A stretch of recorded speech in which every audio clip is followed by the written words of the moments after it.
The Lamentations of Jeremiah. Chapter 1. How the city sits solitary, that was full of people. She has become as a widow, who was great among the nations. She who was a princess among the provinces has become a slave. She weeps bitterly in the night. Her tears are on her cheeks. Among all her lovers, she has no one to comfort her. All her friends have dealt treacherously with her. They have become her enemies. Judah has gone into captivity because of affliction and because of great servitude. She dwells among the nations. She finds no rest. All her persecutors overtook her within the straits. The roads to Zion mourn, because no one comes to the solemn assembly. All her gates are desolate. Her priests sigh. Her virgins are afflicted, and she herself is in bitterness.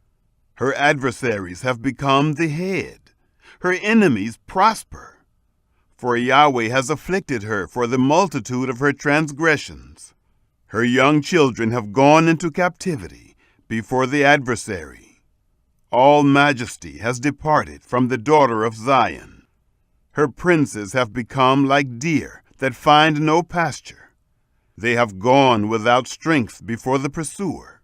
Jerusalem remembers in the days of her affliction and of her miseries all her pleasant things that were from the days of old, when her people fell into the hand of the adversary, and no one helped her. The adversaries saw her. They mocked at her desolations. Jerusalem has grievously sinned. Therefore she has become unclean. All who honored her despise her, because they have seen her nakedness. Yes, she sighs and turns backward. Her filthiness was in her skirts. She didn't remember her latter end. Therefore she has come down astoundingly. She has no comforter. See, Yahweh, my affliction, for the enemy has magnified himself.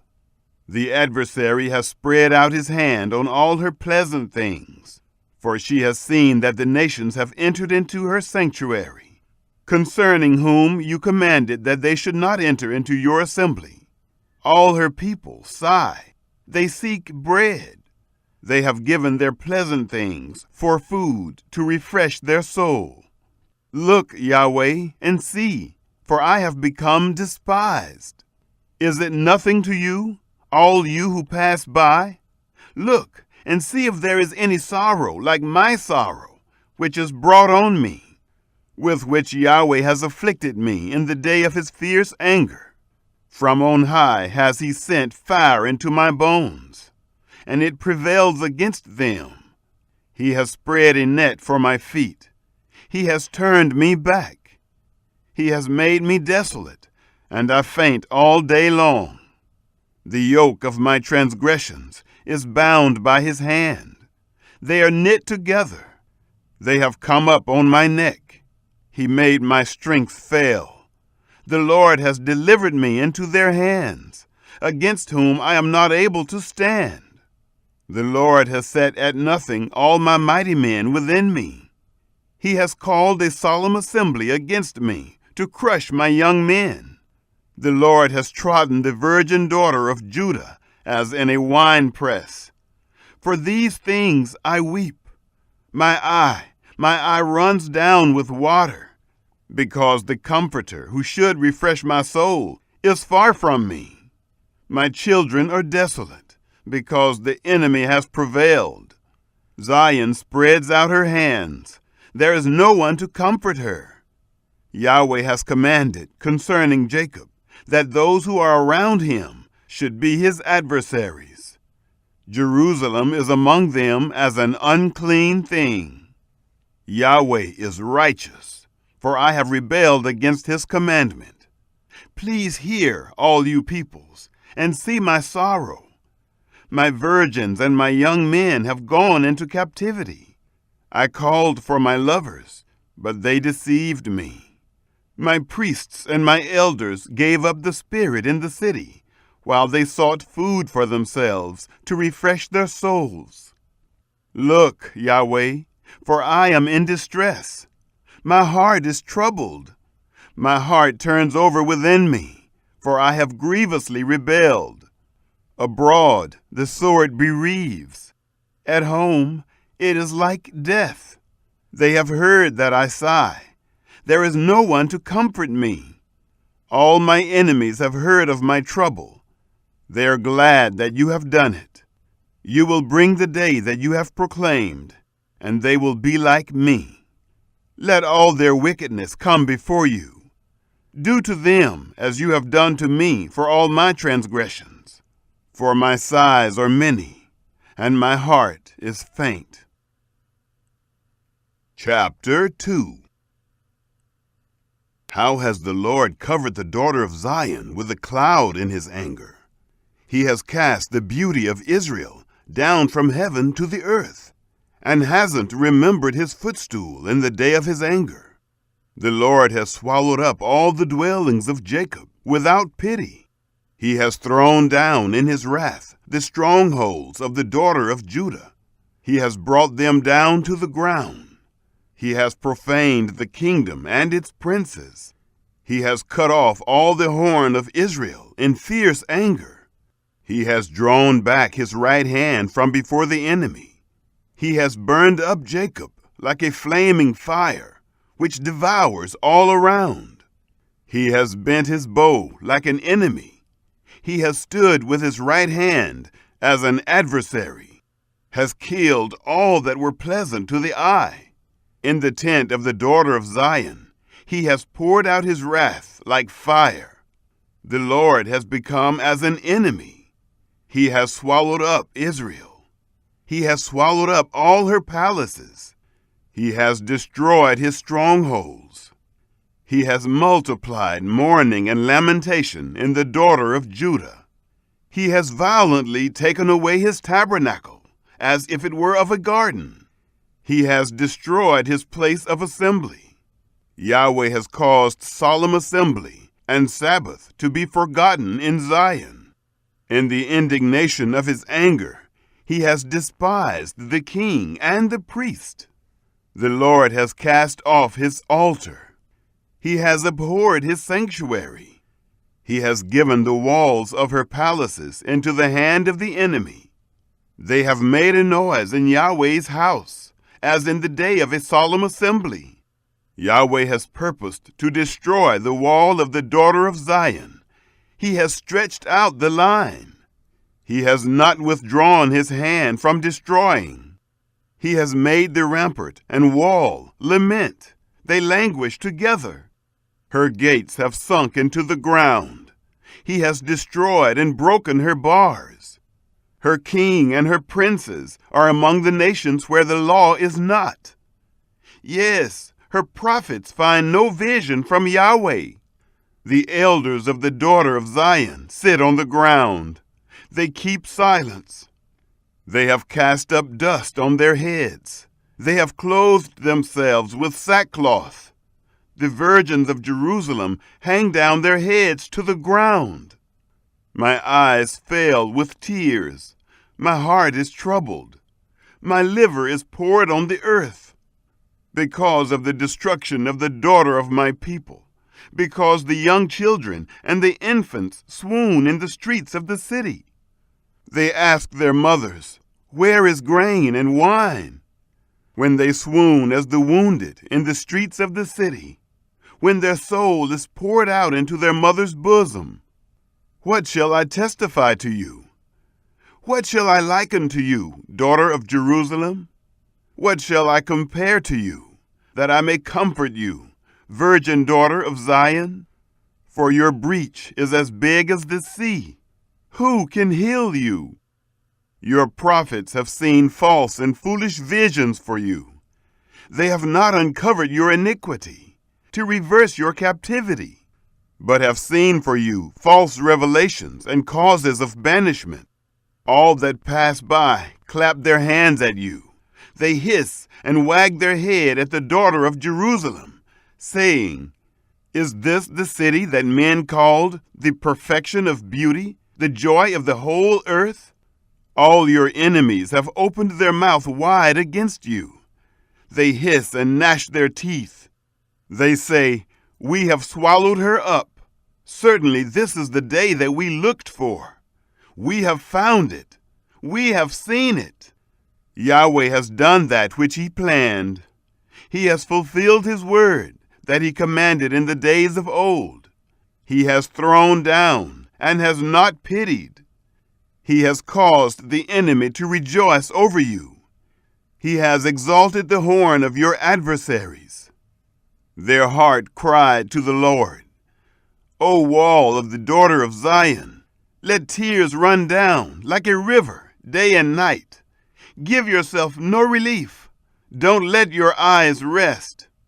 Arise, cry out in the night, at the beginning of the watches.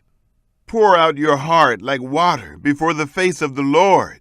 Lift up your hands toward him for the life of your young children, who faint for hunger at the head of every street. Look, Yahweh, and see to whom you have done thus. Should the women eat their offspring, the children that they held and bounced on their knees? Should the priest and the prophet be killed in the sanctuary of the Lord? The youth and the old man lie on the ground in the streets. My virgins and my young men have fallen by the sword. You have killed them in the day of your anger. You have slaughtered and not pitied. You have called, as in the day of a solemn assembly, my terrors on every side. There was no one that escaped or remained in the day of Yahweh's anger. My enemy has consumed those whom I have cared for and brought up. Chapter 3. I am the man who has seen affliction by the rod of his wrath. He has led me and caused me to walk in darkness and not in light. Surely he turns his hand against me, again and again, all day long. He has made my flesh and my skin old. He has broken my bones. He has built against me and surrounded me with bitterness and hardship. He has made me dwell in dark places, as those who have been long dead. He has walled me about so that I can't go out. He has made my chain heavy. Yes, when I cry and call for help, he shuts out my prayer. He has walled up my ways with cut stone. He has made my paths crooked. He is to me as a bear lying in wait, as a lion in secret places. He has turned away my ways and pulled me in pieces. He has made me desolate. He has bent his bow and set me as a mark for the arrow. He has caused the shafts of his quiver to enter into my kidneys. I have become a derision to all my people, and their song all day long. He has filled me with bitterness. He has stuffed me with wormwood. He has also broken my teeth with gravel.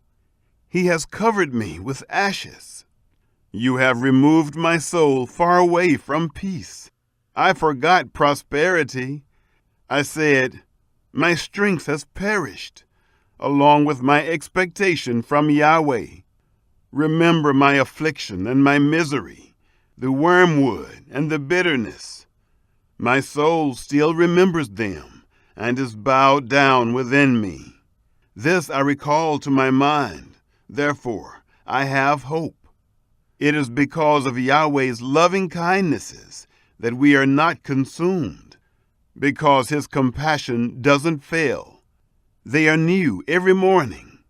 Great is your faithfulness. Yahweh is my portion, says my soul. Therefore I will hope in him. Yahweh is good to those who wait for him, to the soul who seeks him. It is good that a man should hope and quietly wait for the salvation of Yahweh. It is good for a man that he bear the yoke in his youth. Let him sit alone and keep silence, because he has laid it on him. Let him put his mouth in the dust, if it is so that there may be hope. Let him give his cheek to him who strikes him. Let him be filled full of reproach, for the Lord will not cast off forever. For though he causes grief, yet he will have compassion, according to the multitude of his loving kindnesses. For he does not afflict willingly, nor grieve the children of men. To crush underfoot all the prisoners of the earth, to turn away the right of a man before the face of the Most High, to subvert a man in his cause, the Lord doesn't approve. Who is he who says, and it comes to pass, when the Lord doesn't command it? Doesn't evil and good come out of the mouth of the Most High? Why does a living man complain, a man for the punishment of his sins? Let us search and try our ways, and turn again to Yahweh. Let's lift up our heart with our hands to God in the heavens. We have transgressed and have rebelled. You have not pardoned. You have covered us with anger and pursued us. You have killed. You have not pitied. You have covered yourself with a cloud, so that no prayer can pass through. You have made us an offscouring and refuse in the middle of the peoples. All our enemies have opened their mouth wide against us. Terror and the pit have come on us, devastation and destruction. My eye runs down with streams of water for the destruction of the daughter of my people. My eye pours down and doesn't cease, without any intermission, until Yahweh looks down and sees from heaven. My eye affects my soul because of all the daughters of my city. They have chased me relentlessly like a bird, those who are my enemies without cause. They have cut off my life in the dungeon and have cast a stone on me. Waters flowed over my head. I said, I am cut off. I called on your name, Yahweh, out of the lowest dungeon. You heard my voice. Don't hide your ear from my sighing and my cry. You came near in the day that I called on you. You said, don't be afraid. Lord, you have pleaded the causes of my soul. You have redeemed my life. Yahweh, you have seen my wrong. Judge my cause. You have seen all their vengeance and all their plans against me. You have heard their reproach, Yahweh, and all their plans against me, the lips of those that rose up against me, and their plots against me all day long. You see their sitting down and their rising up. I am their song. You will pay them back, Yahweh, according to the work of their hands. You will give them hardness of heart, your curse to them. You will pursue them in anger and destroy them from under the heavens of Yahweh. Chapter 4. How the gold has become dim. The most pure gold has changed. The stones of the sanctuary are poured out at the head of every street. The precious sons of Zion, comparable to fine gold. How they are esteemed as earthen pitchers, the work of the hands of the potter. Even the jackals offer their breast. They nurse their young ones. But the daughter of my people has become cruel, like the ostriches in the wilderness. The tongue of the nursing child clings to the roof of his mouth for thirst. The young children ask bread, and no one breaks it for them. Those who ate delicacies are desolate in the streets. Those who were brought up in purple embrace dunghills. For the iniquity of the daughter of my people is greater than the sin of Sodom, which was overthrown as in a moment. No hands were laid on her. Her nobles were purer than snow. They were whiter than milk. They were more ruddy in body than rubies. Their polishing was like sapphire. Their appearance is blacker than a coal. They are not known in the streets. Their skin clings to their bones. It is withered. It has become like a stick. Those who are killed with the sword are better than those who are killed with hunger. For these pine away, stricken through, for lack of the fruits of the field. The hands of the pitiful women have boiled their own children. They were their food in the destruction of the daughter of my people. Yahweh has accomplished his wrath. He has poured out his fierce anger. He has kindled a fire in Zion, which has devoured its foundations. The kings of the earth didn't believe, neither did all the inhabitants of the world, that the adversary and the enemy would enter into the gates of Jerusalem. It is because of the sins of her prophets and the iniquities of her priests that have shed the blood of the just in the middle of her. They wander as blind men in the streets. They are polluted with blood, so that men can't touch their garments. Go away, they cried to them. Unclean, go away, go away, don't touch. When they fled away and wandered, men said among the nations, they can't live here anymore. Yahweh's anger has scattered them. He will not pay attention to them anymore. They didn't respect the persons of the priests. They didn't favor the elders. Our eyes still fail, looking in vain for our help. In our watching, we have watched for a nation that could not save. They hunt our steps so that we can't go in our streets. Our end is near. Our days are fulfilled, for our end has come. Our pursuers were swifter than the eagles of the sky. They chased us on the mountains. They set an ambush for us in the wilderness. The breath of our nostrils, the anointed of Yahweh, was taken in their pits, of whom we said, under his shadow we will live among the nations. Rejoice and be glad, daughter of Edom, that dwells in the land of Uz. The cup will pass through to you also. You will be drunken, and will make yourself naked. The punishment of your iniquity is accomplished, daughter of Zion. He will no more carry you away into captivity. He will visit your iniquity, daughter of Edom. He will uncover your sins. Chapter 5. Remember, Yahweh, what has come on us. Look and see our reproach. Our inheritance has been turned over to strangers, our houses to aliens. We are orphans and fatherless. Our mothers are as widows. We have drunken our water for money. Our wood is sold to us. Our pursuers are on our necks. We are weary and have no rest. We have given our hands to the Egyptians and to the Assyrians to be satisfied with bread. Our fathers sinned and are no more. We have borne their iniquities. Servants rule over us. There is no one to deliver us out of their hand.